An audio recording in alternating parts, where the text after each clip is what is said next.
One thing that really irks me about this march and the people involved, along with the mainstream media, is the selective outrage. Dana Lash gets up and says a very true statement that crying white mothers is ratings gold. And everyone lost their damn mind, as if Dana wished the death of every black baby in America.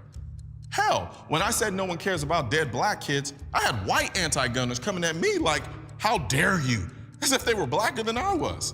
But then Malcolm in the Middle's David Hogg says this.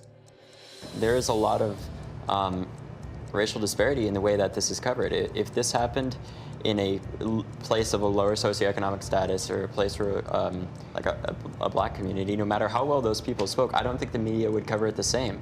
And I think it's important that we point that out as Americans and realize that, because we have to use our white privilege now to make sure that all of the voices that have all of the people that have died as a result of this and haven't been covered the same can now be heard.